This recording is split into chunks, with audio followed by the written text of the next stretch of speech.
Masu sauraro, Assalamu alaikum, shirin daga Laraba ne na mako-mako daga Daily Trust, mai gabatarwa Halima Jumrau.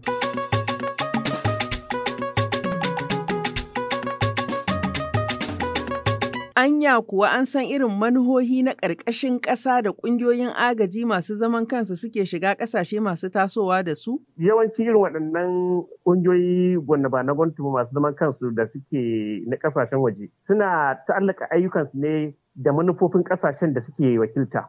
Irin ayyukansu irin manufofin ƙasashen da suke wakilta ne. Jihar Borno na cikin jihohin arewacin Najeriya da suka fara fama da sharrin manuhohin ƙungiyoyin agaji masu zaman kansu a zahirance.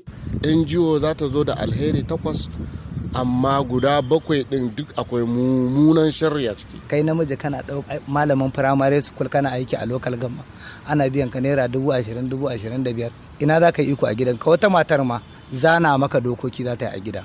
In ka bi ku zauna lafiya. Idan tafiyansu ba su gyara ba, namiji zai zama baya da magana akan matan shi. A jihar Borno, tasirin ƙungiyoyin agajin ya kai ga yanzu matan arme suna raina mazajensu? Wai, ina biyayya da miji, ina yadda da magana miji. Nema ma suke su rabu da mijin.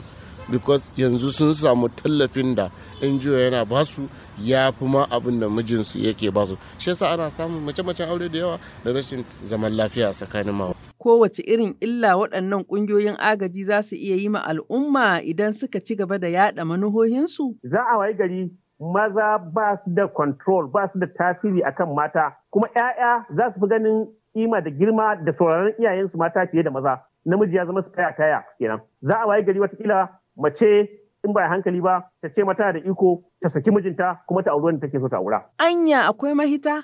Akwai mafita. Mafita ɗin kuwa shine na farko dai rajista. Na biyu a nemi kuma su ba da manufofinsu su kansu ƙungiyoyin a san manufofinsu. Na uku sai kuma a ɗauko mu kuma namu manufofin sai a auna. Manufofin da ba su zo daidai da namu ba a gaya musu cewa ba za a bari su amfani da waɗannan manufofin ba.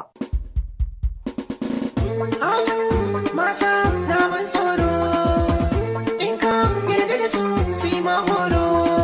A wannan karo shirin daga Laraba ya dubi wani al'amari da ya daɗe yana cima al'ummar jihar Borno tuwo a ƙwarya. Al'amarin nan kuwa shine yadda ƙungiyoyin agaji musamman daga ƙasashen yammacin duniya suke yaɗa wasu manuhohin da ke cutar da zamantakewa tsakanin ma'aurata. Ta yadda ƙungiyoyin ke amfani da kuɗi da sauran kayayyakin tallafi suna ƙarfafa mata. A ɗaya ɓangaren kuma sannu a hankali suna raunana maza, suna karɓe musu ƙarhin ikon faɗa a ji a gida, suna damƙa ma mata ragamar tattalin arzikin gidan baki ɗaya.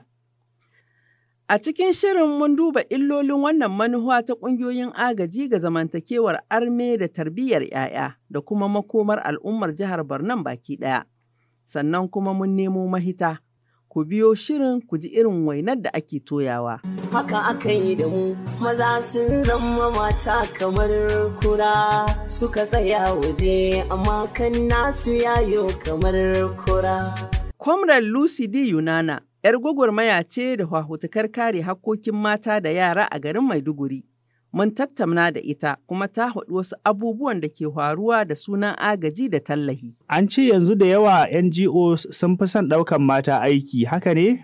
To ba zan ce maka ba zan ce maka babu ba, ya danganta da wani irin NGO ne. Ka san akwai NGO ta kashi 3.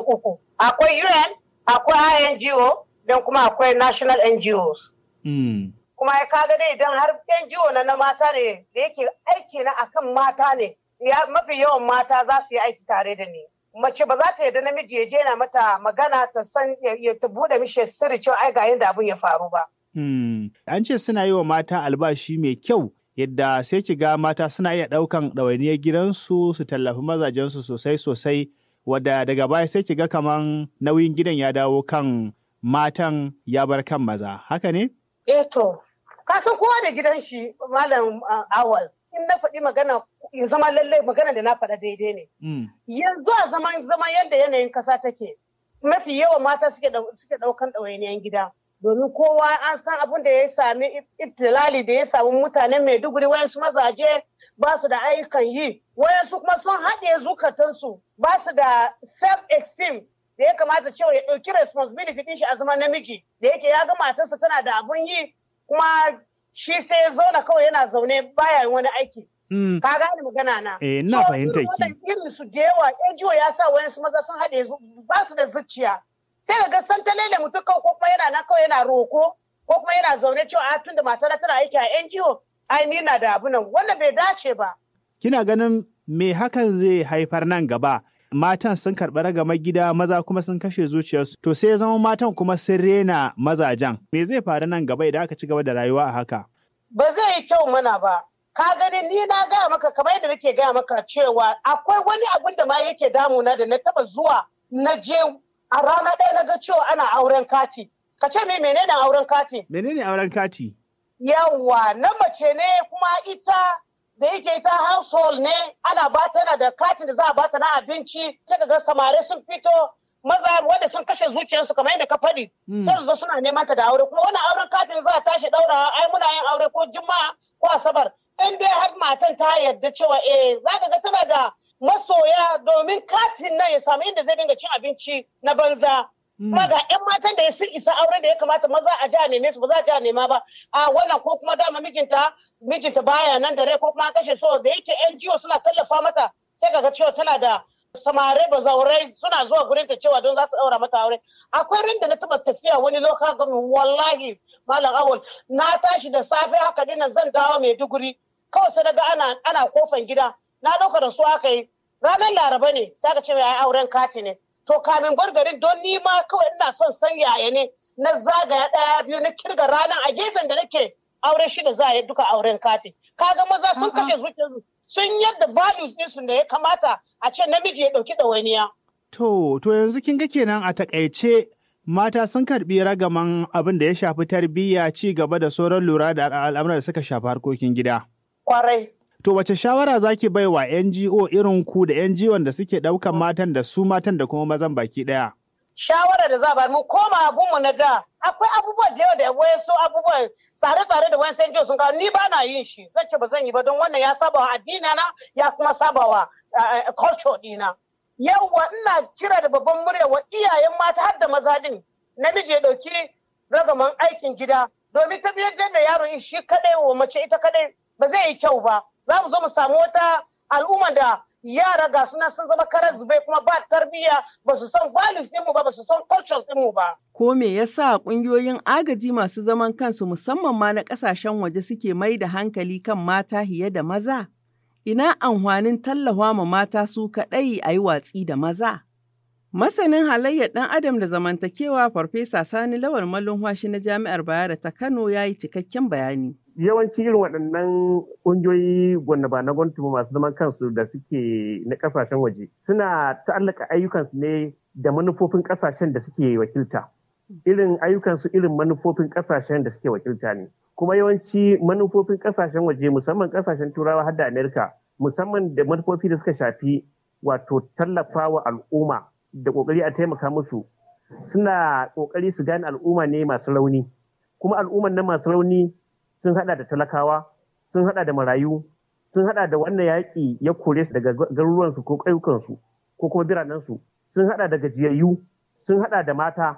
To kuma idan masu wato raunin suka yi yawa, kuma sai su yi ƙoƙari su gane suwaye mafiya rauni a cikin al'umma. To a nan Najeriya mafiya rauni a cikin al'umma fahimtar su shine mata, domin kashi 80% na mutanen Najeriya talakawa ne.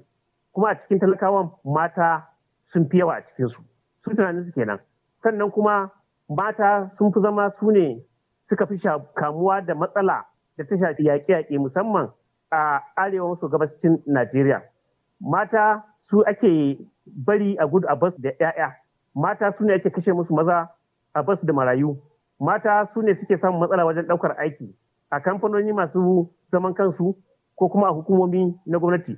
Mata cikin mutane wanda marasa ilimi a arewacin Najeriya mata sun fi yawa. Mata su ne idan aka je asibiti su ne sun fi yawa. Mata su ne ake kai su asibiti mazajen su gudu su basu. Mata su ne talauci idan ya durƙushe mazajen za su gudu su basu da iyalai. Mata su ne yawanci ba su da wakilci ko a gwamnati na majalisar dokoki ko a majalisar zartarwa ko a kotu. Mata su ne.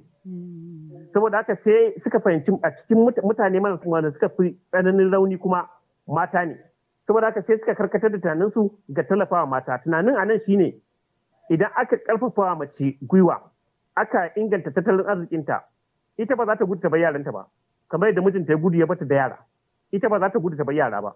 Sannan ana tunanin duk abin da ta samu zai kare ne akan ‘ya'yanta, watakila ma har da jikokinta da masurukanta.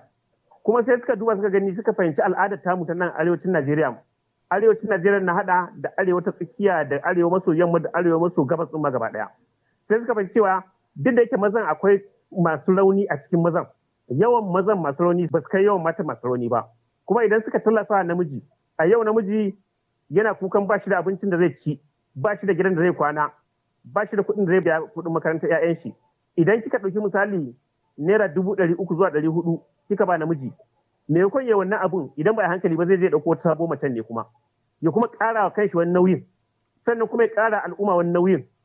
To sai ka fahimci idan suka tallafa maza, shi yasa suke ganin na farko su fi ba wato mata dama a basu aiki, sannan albashin matan ya fi na mazan dama, saboda su za su yi amfani da albashin nasu ne su tallafa wa 'ya'yansu da jikokinsu har da mazan su ma watakila. Wannan hujjar da suke kafawa kenan tallafa matan. Wato wannan amfanin tallafa matan kenan. Nan gaba kaɗan farfesa zai sake dawowa da bayanan da suka haɗa da illolin da tallafa ma mata kaɗai ke haihuwa a cikin al'umma. Amma kahin nan ga wata tattaunawa da wani abokin aiki ya yi mana da wasu magidanta a garin Maiduguri. Duk dai akan irin abin da ƙungiyoyin agaji masu zaman kansu ke yi ma al'umma. Sunana Baba Gana da Gashi. Sunana Abdulmuminu Garba Bila. Sunana Abubakar Maina. To za mu fara da Malam Abdulmumini game da yadda kungiyoyin ba da agaji na ƙasa da ƙasa to NGO suke aiki a nan Maiduguri. Wani bangare an fara korafin cewa idan mace ta samu aiki albashi mai tsoka daga bisani sai rayuwar iyali ya canza, ita ke ɗaukar nauyin gida kuma ana samun husuma. Da wani shimfiɗa aka fara mana game da wani abu da yake faruwa. Ni ina da wani masaniya akan hakan. Akwai wani inda na je na ga kuma ba da agaji daga ga suna ba matan aure tallafi, sun fi gane su ba mata akan su ba maza. To wannan ma ba ki hakan ba. To idan suka zo suka bayar sai ga wani lokaci za ka gani namiji bai sai tsawatar a gidansa ba, saboda matan ne da gidan ita ake ba tallafin abinci in ma kuɗi ne da sauransu. To once da ta ga ta fara karɓar wannan tallafin sai ta samu hanyar da za ta raina mijinta. Za mu dawo gare ka Malam Baba Gana da Gashi. Wai ina biyayya da miji, ina yadda da maganar miji. Nema ma suke su rabu da mijin, because yanzu sun samu tallafin da NGO yana basu ya fi ma abin da mijinsu yake basu. Shi yasa ana samun mace-macen aure da yawa da rashin zaman lafiya tsakanin mawa. Dan tana albashi shi ke miji ba shi ta cewa gidansa. Za a iya ce maka aikin NGO dokokinsa abu kaza an ga maka a gida kai baka saka ka karya dokan ba. Mun rasa yanzu taimako suke mana ne, bata mana gari suke mun sani ba. Malam Abubakar.